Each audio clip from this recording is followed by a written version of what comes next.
Hello student, class 11 political science का आज हम चैप्टर 10 शुरू कर रहे हैं जिसका नाम है डेवलपमेंट। देखो, डेवलपमेंट मीन्स ये है कि एक ऐसी प्रोसेस जिसमें हम कंटिन्यू एक लेवल से ऊपर बढ़ते जाते हैं। मतलब जैसे अगर अपन किसी भी चीज़ को लेकर देखेंगे कि उसमें धीरे धीरे प्रोग्रेस होना, वो है हमारा डेवलपमेंट। यहाँ पे डेवलपमेंट मीन्स ये कर सकते हैं कि हम जिस सोसाइटी में रहते हैं उस सोसाइटी का किस प्रकार से डेवलपमेंट हो रहा है, जिस कंट्री में रह रहे हैं उस कंट्री का किस प्रकार से डेवलपमेंट हो रहा है, मतलब किस किस प्रकार से उसमें चीज़ों का स्तर लगातार सुधरता जा रहा है। जैसे अगर अपन इंडिया की बात करेंगे तो इंडिया में पॉलिटिकल, इकोनॉमिकल, हर तरीके से अगर अपन देखेंगे तो एक लगभग हर फील्ड में इंडिया धीरे धीरे कुछ ना कुछ सुधार करता जा रहा है। तो ये जो धीरे धीरे प्रोसेस है सुधार की, इस सुधार की प्रोसेस को ही हम डेवलपमेंट कह सकते हैं। तो इस चैप्टर में डेवलपमेंट के बारे में एक बता रखा है। इंट्रोडक्शन अगर अपन इसका देखते हैं तो इसमें दिया भी है कि suppose in a school each class brings out an annual class magazines as one of their extra curricular activities.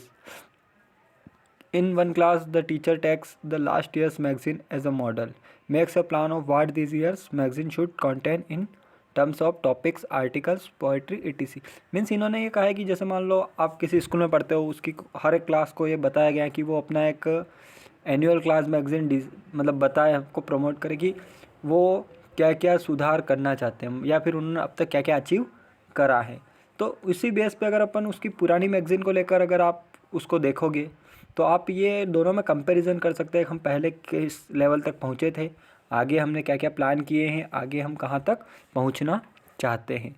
तो कुल मिलाकर हम क्या कर सकते हैं कि मतलब एक हमारा एनुअल डाटा कंपैरिजन के थ्रू अपन ये जान सकते हैं कि हम पहले लास्ट ईयर कहाँ पे थे, अभी अपन कहाँ पे हैं और नेक्स्ट ईयर हमें कहाँ तक पहुँचना है।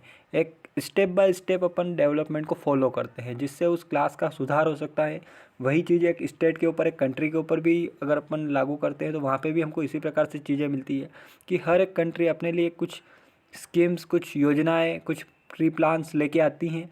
उन प्लान्स को हम जब क्या करते हैं कि उन प्लान्स को लेकर जब अपन धरातल पे उतरते हैं तो हमें उन चीज़ों को जब सामने फेस करने को मिलता है, हम उसमें इन्वॉल्व होते हैं, हम उन चीज़ों को समझते हैं, उनको एक्सेप्ट करते हैं, कोऑपरेट करते हैं, तो धीरे धीरे हमें एक डेवलपमेंट देखने को मिलता है। और पर डे हमें डेवलपमेंट को कोई मतलब फील नहीं होता है, बट अगर अपन उसको ओवरऑल एक एनुअली या मंथली अगर उसका कंपैरिजन करके देखते हैं तो हमें उसमें धीरे धीरे कुछ सुधार देखने को मिलता है। तो इस प्रकार से ये डेवलपमेंट को लेकर एक बेसिक हमारा थॉट है। आगे अपन अगर डेवलपमेंट की बात करेंगे, द चैलेंज ऑफ डेवलपमेंट। देखो, डेवलपमेंट यूँ तो बोलने में आसान है कि किसी चीज़ को सुधार कर लेना, धीरे धीरे उसके स्तर में बढ़ोतरी कर लेना, वो डेवलपमेंट कहलाता है। लेकिन क्या ये इतना आसान है? तो ऐसा नहीं है। अगर अपन रियली बात करेंगे तो जैसे अपन इंडिया को देख लो या अदर जो एशियन या अफ्रीकन जो कंट्रीज़ हैं उनके बारे में इन्होंने बता रखा है कि जब मतलब 20वीं सेंचुरी का जो लास्ट पार्ट था, सेकंड पार्ट था, उसमें लगभग धीरे धीरे वो जब आज़ाद हुए, इंडिपेंडेंट हुए, उसके बाद उन्होंने धीरे धीरे डेवलपमेंट को के बारे में सोचा और उसको फॉलो करा। अब उसके पहले तो वो किसी और के ऊपर डिपेंड करते थे, जैसे इंडिया, तो इंडिया ब्रिटिश गवर्नमेंट के अंडर रहता था तो यह अपना डेवलपमेंट नहीं कर पाया। लेकिन जब 1947 में हम आज़ाद हुए तो आज़ादी के बाद हमने अपने डेवलपमेंट के बारे में सोचा। उसके बाद हम बहुत सारी कुछ प्लान्स लेके आए, हमारी गवर्नमेंट ने बहुत सारी योजनाएं चालू करी जिसकी वजह से हम धीरे धीरे मतलब अपनी स्थिति में सुधार करते गए। और अगर आप कंट्रियों की बात करोगे तो जैसे आपने कंपैरिजन में देखा होगा कुछ डेवलप्ड कंट्रियां हैं, जैसे कि मान लो यूरोपियन कंट्रियां हुई या फिर यूएसए वगैरह हुए, कनाडा वगैरह हुए, और कुछ डेवलप्ड कंट्रियां और कुछ डेवलप्ड कंट्रियों में कौन कौन आता है, जैसे यूएसए हुआ या फिर कुछ यूरोपियन कंट्रीज़ हुई, कनाडा हुई, ये सब डेवलप्ड कंट्री में आते हैं। तो वहीं डेवलपिंग की बात करेंगे तो डेवलपिंग में वो कंट्री आ रही है जिसमें जो अभी भी मतलब विकास कर रहे हैं। पूर्णतः हम उनको ये नहीं बोल सकते कि 90% या अबव 90% वो विकसित हो चुके हैं, तो हम उसको एक विकासशील बोल सकते हैं, उसको डेवलपिंग बोल सकते हैं। तो इंडिया जो है उसी का एक हिस्सा है।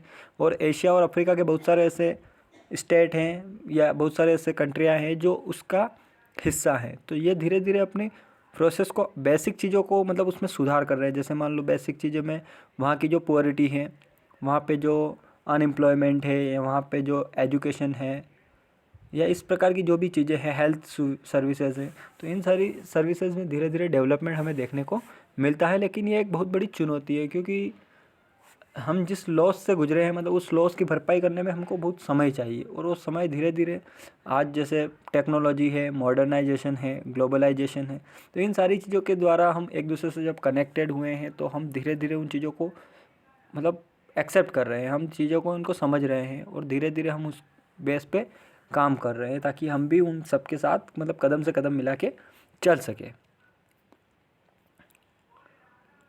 क्रिटिसाइज्म ऑफ डेवलपमेंट मॉडल्स। देखो मॉडल्स जैसे मान लो बहुत सारी गवर्नमेंट्स, बहुत सारी योजनाएं, अलग अलग गवर्नमेंट की अपनी अपनी अलग अलग योजनाएं, तो ये कुछ योजनाएं जो है, कुछ स्कीम्स जो है, यह डेवलपमेंट को लेकर डिज़ाइन की जाती हैं, बट उनको क्रिटिसाइज में भी देखना पड़ता है। जैसे बहुत सारे ऐसे डेवलप्ड कंट्री और अगर हम डेवलपिंग कंट्रियों के बीच में कंपैरिजन करेंगे तो हमें बहुत सारे ऐसे डिफरेंस देखने को मिलेंगे।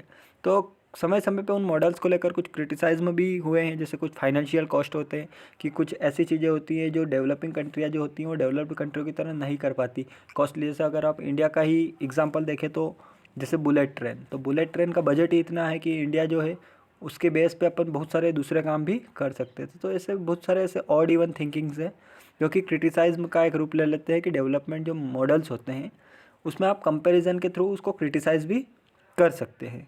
The social cost of development, कुछ ऐसे डेवलपमेंट्स भी होते हैं जो सोशल कॉस्टली होते हैं। जैसे large number of people have been displaced from their homes and localities due to the construction of big dams, industrial activities and mining activities.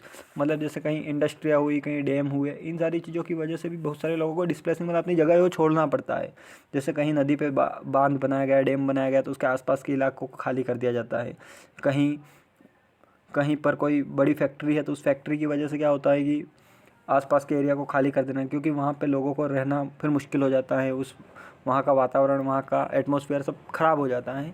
वहाँ का शोर ज़्यादा होता है, वहाँ की जगह जो वो फैक्ट्री में यूज़ कर लेते हैं, वहाँ का पानी पीने लायक नहीं रहता। तो इस प्रकार की बहुत सारी चीज़ें फेस करने को मिलती हैं। इसके अलावा मान लो जैसे अगर आप डेवलपमेंट की बात करोगे, मान लो जैसे आपने गाँव से शहरों को, शहरों से दूसरे शहरों को, इनको अगर रोड से जोड़ा, अब कहीं पे ट्रांसपोर्टेशन के लिए रोड हुआ, कहीं पे रेलवे ट्रैक हुए, तो जब ये हुए तो उसकी वजह से बहुत सारे लोगों की जो ज़मीनें हैं वो उसमें चली जाती है। तो ऐसे बहुत सारे ऐसे ऑड इवन थिंकिंग्स रहती हैं जो कि सोशल कॉस्ट डिपेंड करता है कि डेवलपमेंट किस प्रकार से बेस पे आगे बढ़ रहा है। तो ये चीज़ें भी हमें देखने को बहुत सी जगह मिलती हैं। इसके अलावा इन्वायरमेंट कॉस्ट्स ऑफ डेवलपमेंट। अब देखो कॉस्ट ऑफ डेवलपमेंट मतलब इन्वायरमेंट को भी नुकसान है। जैसे मान लो आपने डैम बनाए, आपने आसपास के इलाकों में जंगलों को काटा। जैसे आपने एक वो किस्सा सुना होगा कि साइलेंट वैली वाला, कि साइलेंट वैली में बहुत सारे ऐसे पेड़ पौधे और खनिज पदार्थ वहाँ पे मौजूद थे उस जंगल में। वहाँ पे बीच में एक नदी बहती थी कुंती पूजा नाम से। अब जब लोगों ने सोचा कि जब कुछ वैज्ञानिकों ने सोचा कि इस पे डैम बना दिया जाए, डैम बना के अपन यहाँ से बहुत सारे हाइड्रो इलेक्ट्रिक सिटी उत्पन्न कर सकते हैं। लेकिन वहाँ के जो लोकेलिटी के जो लोग थे उन्होंने इसको संरक्षण करा, कंजर्वेशन करा, उन्होंने उसको विरोध करा और उसके अगेंस्ट चले गए कि नहीं हम इसको नहीं, क्योंकि ये एक इन्वायरमेंट के लिए एक बहुत सारा डिजीज़ है। तो इसलिए ये भी चीज़ें हमें देखने को मिलती है कि एक हम इन्वायरमेंट को नुकसान ना पहुँचाओ। तो ऐसे बहुत सारे ऐसे प्रोग्राम्स हैं, बहुत सारे ऐसे प्लान्स हैं जिससे इन्वायरमेंट को कुछ नुकसान भी होता है। जैसे फैक्ट्री आए तो उनकी चिमनियों से निकलने वाला धुआं वातावरण को ख़राब कर देता है, उनसे निकलने वाला पानी जलाशयों में जाकर पानी को ख़राब कर देता है, हवा भी प्रदूषित हो गई, शोर भी उत्पन्न हो रहा है, पानी भी पीने लायक नहीं रहता। वहाँ के आसपास के लोगों के लिए मतलब वहाँ पे खेती करना, वहाँ पे रहना, उस माहौल में सर्वाइव करना बड़ा ही मुश्किल हो जाता है। तो इस प्रकार की बहुत सारी ऐसी चीज़ें हैं जो लोगों को सामना करना पड़ती है। तो वो इन्वायरमेंटल हुआ, सोशल हुआ, ये बहुत सारे मतलब नुकसानदायक चीज़ें उनके लिए महंगा है कि आप डेवलपमेंट को अगर देखोगे तो वो हमारे पर्यावरण के लिए महंगा पड़ जाएगा, या फिर वहाँ के जो लोकेलिटी जो लोग रहते हैं सोशली उनके लिए महंगा पड़ जाएगा। तो ये बहुत सारी ऐसी चीज़ें हैं जो डेवलपमेंट के लिए मतलब एक खतरा भी बन गई है कि आप डेवलपमेंट अगर चाहते हो तो आपको इन सारी चीज़ों को भी फेस करना पड़ेगा। अब बाकी का जो हमारा चैप्टर बचा है हम उसको नेक्स्ट पार्ट में कंटिन्यू करेंगे। तो आई होप कि इस पार्ट में आपने जितना भी डेवलपमेंट को लेकर चीज़ें पढ़ी हैं आप उसको अच्छे से समझ पाए होंगे। Thank you.